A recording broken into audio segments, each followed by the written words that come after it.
Many people approach owning rental properties as a hobby or side business. And to a certain extent, the concept is pretty simple. You buy low, you collect rent, and eventually you sell. Or some people actually don't even plan to sell. They just plan to buy and hold forever. The issue is, we don't actually live forever. So what happens when you die? What happens to your family when they have to deal with this rental property that you've been managing? If you want to set up your family for generational wealth by being successful with real estate investing, then you need to start treating your rental properties as a business that have a business plan. That's why today I'm going to talk about the 4 phases of a rental property business plan that you need to implement today. So stick around.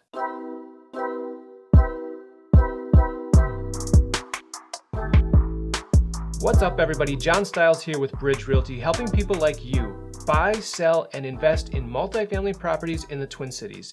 Thank you so much for checking out this video. I really appreciate it. Any successful rental property business will have a business plan. Now, of course, not everybody treats the rental properties as a business, but it is a best practice if you want to experience the best results. A rental property business plan typically has 4 phases. Phase 1 is acquisition.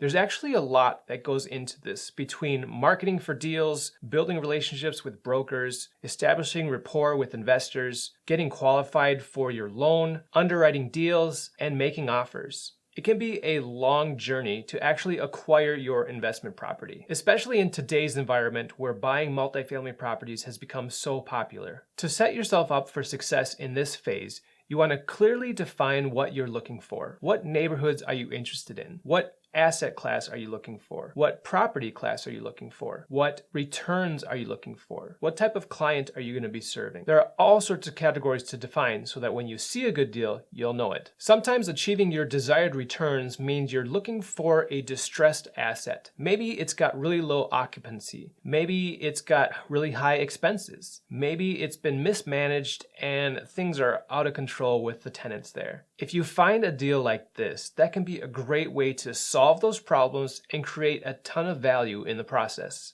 Now, that seems to be the type of deal that everyone is looking for, so they can be hard to find. Instead, you could buy a property that's already stabilized and skip over phase 2, which I'm going to talk about in a moment. If you buy a property that's basically plug and play, it can be a lot easier to manage, but you might expect lower returns because of the high performance that the property is already achieving. This might mean you need to plan for a longer hold time, which is fine because with real estate, you're going to buy and hold.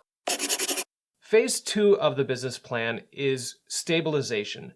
This is where a ton of value can be created by forcing the value of the property up. To get the property to its full potential, you'll be making improvements to the interiors, the exteriors, the common areas, and the yard spaces. These might be simple cosmetic updates, or they very well can be major renovations and remodels.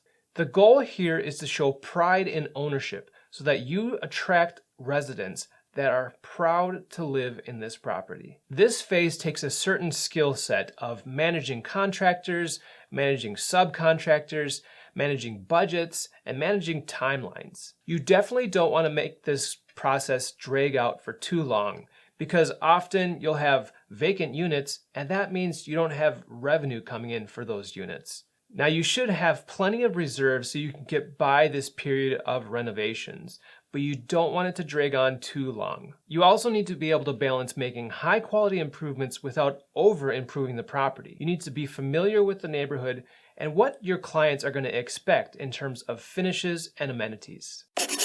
Phase 3 of your rental property business plan is normal operation, and this is when your property is considered stabilized. There aren't any major renovations going on, and your focus is more on managing the ongoing operations of your rental property. Your goal here is to maintain the property and provide great customer service to your residents. You want to make sure that you have efficient management systems so that things aren't getting overlooked and you're not overpaying for routine expenses. You also need to plan for expected capital improvements because everything in the property has a certain life cycle, from the roof, the boiler, the windows.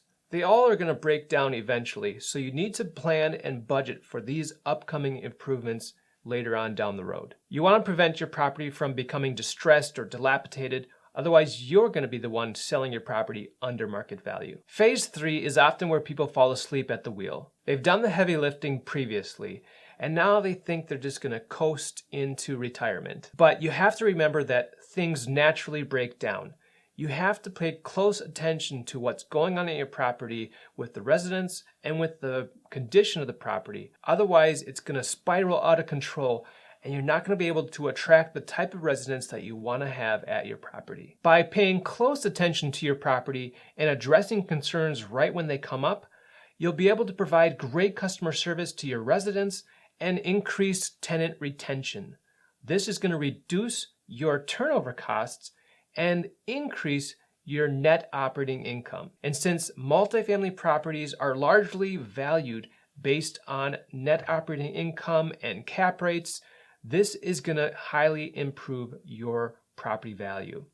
Now, I'll get into cap rates and property valuations in another video, but this is something that's really important to pay attention to. The other thing that you need to pay attention to in this phase is making sure that your rents are continually optimized. Many owners don't raise rents on their tenants because they don't want to risk having a turnover. However, this can result in a drastic difference between your rents and the market rents. And this can play a big role in your valuation of the property when you decide to sell. The fourth phase of a rental property business plan is selling, or disposition. And if you want to achieve the highest price possible, then you need to make sure you paid close attention during phases 1, 2, and 3. It's a good idea to work with an experienced real estate professional throughout all of the phases of owning the rental property, so that when you get to phase 4, you're not surprised by things that you missed during 1, 2, and 3. I've seen a lot of property owners who have to delay their sale for months because they have deferred maintenance, the rents are under market, and the property just hasn't been managed to its fullest potential. Oftentimes, it's life circumstances that have changed that initiate a sale of a property. Maybe you're ready for retirement. Maybe you need to devote your time, energy, and money to other places in your life. That's why it's so important to pay attention in phase 3 of normal management, so that when you decide you're ready to sell, you don't have to delay. Another consideration is where we are at in the market cycle. You see, sometimes the market favors sellers and sometimes the market favors buyers. Unfortunately, it's really difficult to time the market correctly, and that's why you should pay more attention to optimizing your management systems and getting your property ready for sale at all times, rather than trying to watch the market and see if the market is going to influence your sale. So those are the 4 major phases of a successful rental property business plan. If you thought I missed anything or wanted to add to any of this, be sure to use the comment section below, and I'll be happy to continue the discussion there. If you want to see more videos about business, mindset, and investing in multifamily real estate, be sure to subscribe to my YouTube channel, Real Estate Styles, and hit that bell so you'll get notified when the next video comes out. And remember, your reality is your decision. So let's get out there and make it happen.